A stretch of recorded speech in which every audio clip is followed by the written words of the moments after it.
Are you aware? There are angels in this place.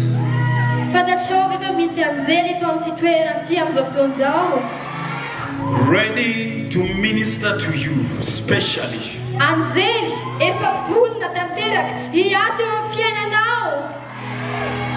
God knows you are in this place.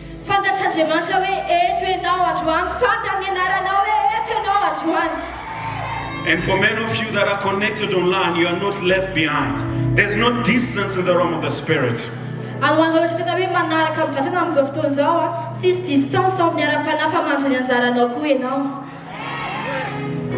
Cancer will die today. It doesn't matter the disease, it doesn't matter the sickness.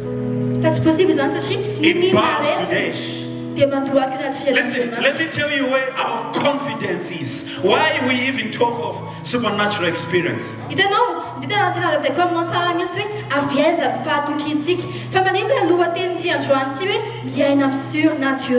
Jesus told us something. The Bible says that the mention of that name, every knee should bow, of things in heaven, on earth, and under the earth.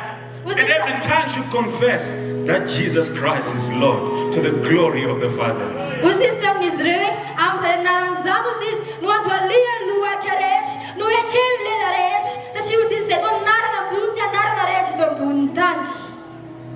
Arasakataya.